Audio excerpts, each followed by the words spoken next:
What must be included in the real estate report? The report is transaction-specific, not just entity information. In Chapter 3, we focused heavily on beneficial ownership information. We defined who qualifies as a beneficial owner and what personal identifying data may be required. Now we widen the lens. The real estate report is not limited to identifying the individuals behind an LLC. It is a transaction-level report. It captures the full financial event surrounding a covered residential real estate closing. When reporting is triggered, the submission typically includes property details, purchase price, payment structure, entity information, beneficial ownership data, and settlement identification details. This structure allows FinCEN to analyze not just who owns the entity, but how the property was acquired and how funds moved. The report connects the real estate asset, the legal entity, and the individual human owners into a single transparency chain. Property information reported. The reporting professional will generally include core property data. This often includes the full property address, the legal description if required, the property types such as single-family residence, condominium, townhome, duplex, or triplex, and the closing date. This information allows federal authorities to connect the report to a specific residential asset. For Arizona agents, none of this information is new. It already exists in the purchase contract, escrow instructions, and title documents. The difference is that when reporting triggers apply, that information is transmitted to a federal financial intelligence agency. For example, if an LLC purchases a single-family residence in Gilbert for cash, the property address, legal description from the preliminary title report, and the closing date would all be part of the real estate report. If an entity purchases a duplex in Tucson using private hard money financing, the property classification as a 2-unit residential dwelling would also be identified. The goal is clarity about what asset changed hands. Purchase price and payment method. The report also includes financial components. These typically include the total purchase price, the method of payment, whether funds were wired, whether digital assets such as cryptocurrency were used, and whether financing was institutional or private. This portion is critical because the rule focuses heavily on non-bank financing structures. Arizona agents working with hard money lenders, seller carrybacks, private investment groups, or foreign funding sources must recognize that payment structure is central to reporting. For example, if an LLC purchases a Scottsdale condominium for $950,000 and wires the full purchase price from its operating account with no lender involved, that all-cash structure becomes a defining element of the report. If an LLC purchases a Phoenix rental property with a 6-month hard money loan from a private lender, the report would reflect that the financing was not provided by a federally regulated bank. If a seller carries back 80% of the purchase price on a Mesa investment property, the absence of institutional underwriting becomes a material reporting factor.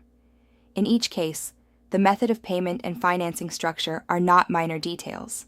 They are central to why the transaction is reportable. Entity information required. The purchasing entity's information is also included. This generally consists of the legal name of the entity, the jurisdiction of formation, the business address, and an entity identification number if applicable. For Arizona LLCs, this means the name and formation information filed under ARS Title 29 at the time of organization. However, state-level privacy at formation does not override federal reporting obligations. Even if Arizona does not publicly list all members of an LLC, federal transparency rules may still require identification of the beneficial owners. For example, if Desert Holdings LLC is formed in Arizona and purchases a short-term rental in Scottsdale, the report would identify the LLC as the purchasing entity, its Arizona formation status, and its principal address.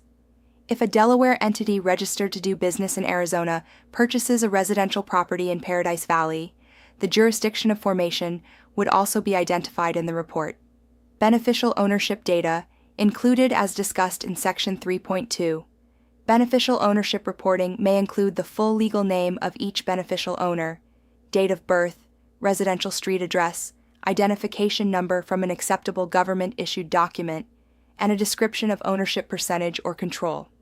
This is where the transaction moves from entity transparency to personal transparency. The report connects property to entity and entity to individual.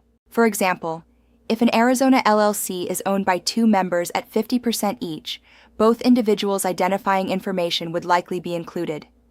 If a managing member owns only 20% but exercises substantial control over the entity's financial decisions, that managing member may still qualify as a beneficial owner and be included in the report. If ownership is layered through a parent holding company, the reporting requirement traces upward until the individual human owners are identified. This layered tracing is not accidental. It is designed to prevent anonymity through stacked entities. Settlement agent identification. The real estate report also identifies the reporting professional. This typically includes the name of the settlement agent, escrow company, title insurance company, or attorney responsible for filing. This creates accountability within the transaction chain. Agents should understand that the filing professional's name is attached to the submission. That reality increases the seriousness of compliance among settlement providers. It also explains why escrow may insist on receiving complete documentation before funding. What is not included? It is equally important to understand what is not included. The real estate report does not typically include MLS marketing remarks, inspection reports, appraisals, showing instructions, or listing photos. It is not a complete transaction file upload. It is a targeted financial transparency report. Understanding this distinction helps reduce unnecessary client fear. Clients sometimes imagine that every detail of the transaction is transmitted federally. In reality, the report focuses on identity, payment structure, property details, and settlement information. Why this data structure matters. The structured data allows FinCEN to identify patterns across multiple transactions, track repeated LLC purchases, flag rapid flip structures, detect high-volume anonymous acquisitions, and connect residential purchases to other financial investigations when necessary. This is not random paperwork. It is financial intelligence mapping. For example, if the same beneficial owner is connected to 10 all-cash residential purchases across Maricopa County within a short period, the data structure allows that pattern to be identified. If multiple entities are purchasing properties with private foreign funding tied to a single controlling individual, that relationship can be traced. The transparency chain is intentional and analytical. Arizona practice implications. Arizona markets likely to see frequent reporting include investor flip markets in Phoenix and Mesa, short-term rental-heavy zones in Scottsdale, luxury cash purchases in Paradise Valley, and portfolio acquisitions across Maricopa County. Agents who routinely handle these transactions should anticipate beneficial ownership coordination as part of standard workflow.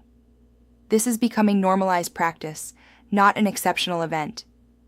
Agents must also avoid misrepresentation.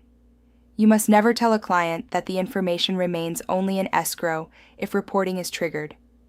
That would be inaccurate. When required, the information is transmitted to a federal agency. Under ARS, paragraph 32, 2153A3, substantial misrepresentation can result in discipline. Accuracy protects your license. Now that we understand who files the report, when filing occurs, and what is included in the report, the final step in Chapter 4 is examining enforcement and penalties.